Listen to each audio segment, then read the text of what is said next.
For the first 42 years of the 20th century, the area was white middle-class community. The racial barrier was broken, however, in 1942 when the first black residents moved into Barding Heights.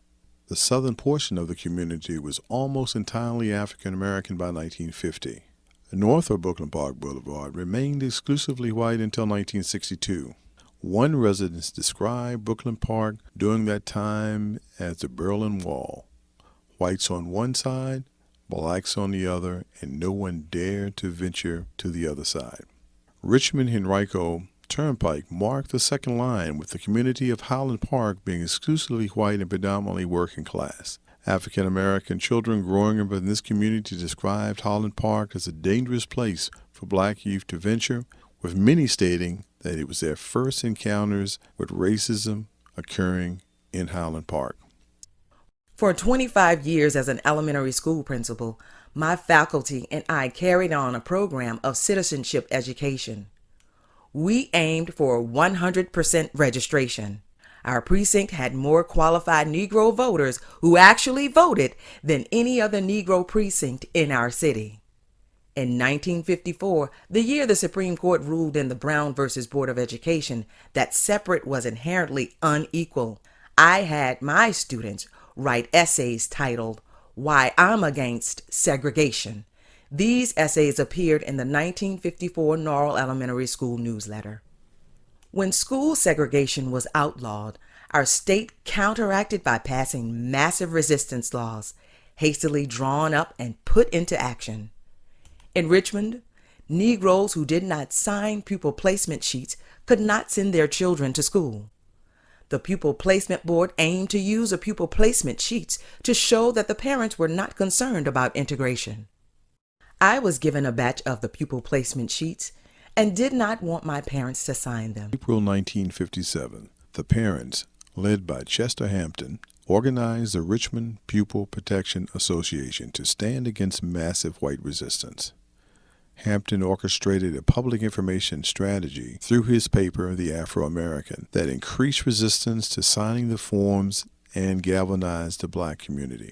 By June of 1957, over 300 black parents and 6 white parents declined to sign the forms in Richmond. Several principals of black schools ousted or threatened to oust over 100 students whose parents left applications unsigned. 10 out of the 21 black schools turned away students.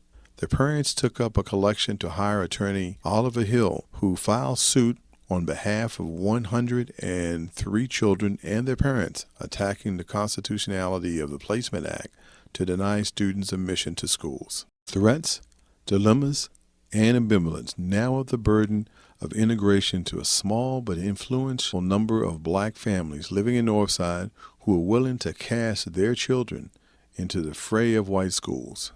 The Richmond News Leader claimed the voice of the white segregationists.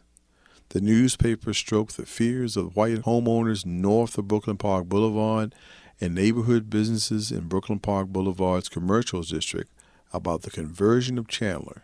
They said, Negro use of Chandler will hasten the influx of Negroes stretching east and north to expand black migration patterns, ultimately reducing the property values and obliterating white North Side neighborhoods.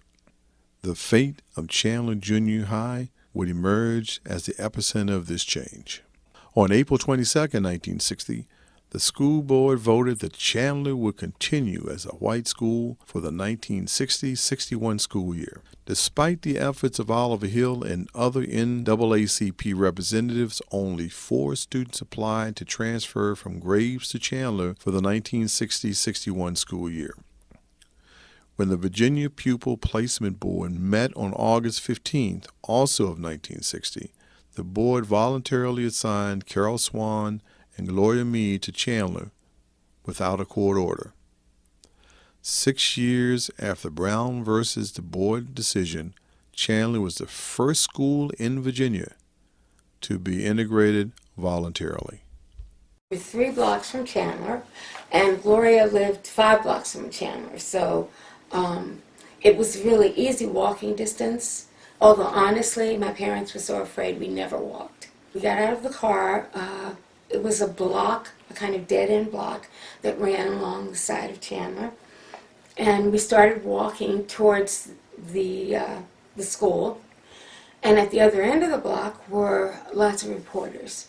And so they started running at us as we were walking towards them.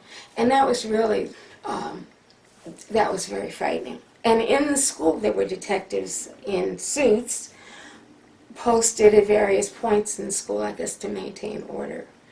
And as long as they were there, order was maintained. But they were there for about 2 weeks. And then once they were gone, people felt free to torture us, and they did. It was a nightmare. It was a nightmare. There was so much hope, certainly in the black community, that that this was going to bring a sense of equality, a sense of fairness, that things would be more equal. And that didn't happen. I'm not going to say all of those hopes were not realized, because there are things that, we are able to do now, things that we have access to now that we didn't then. But it wasn't realized in the complete way that we envisioned it, that we hoped for. And I don't know what the answer is. It has been nearly 60 years since Carol and Gloria climbed those steps at Chandler Junior High. Unfortunately, massive resistance turned into passive resistance as whites fled the city or enrolled their children in private schools. Today, the majority of RPS schools are largely resegregated. Despite Richmond being 40% white, only 9% of RPS students are white. Is integration a cause worth fighting for? Or is it simply a failed social experiment here in the capital of the Confederacy?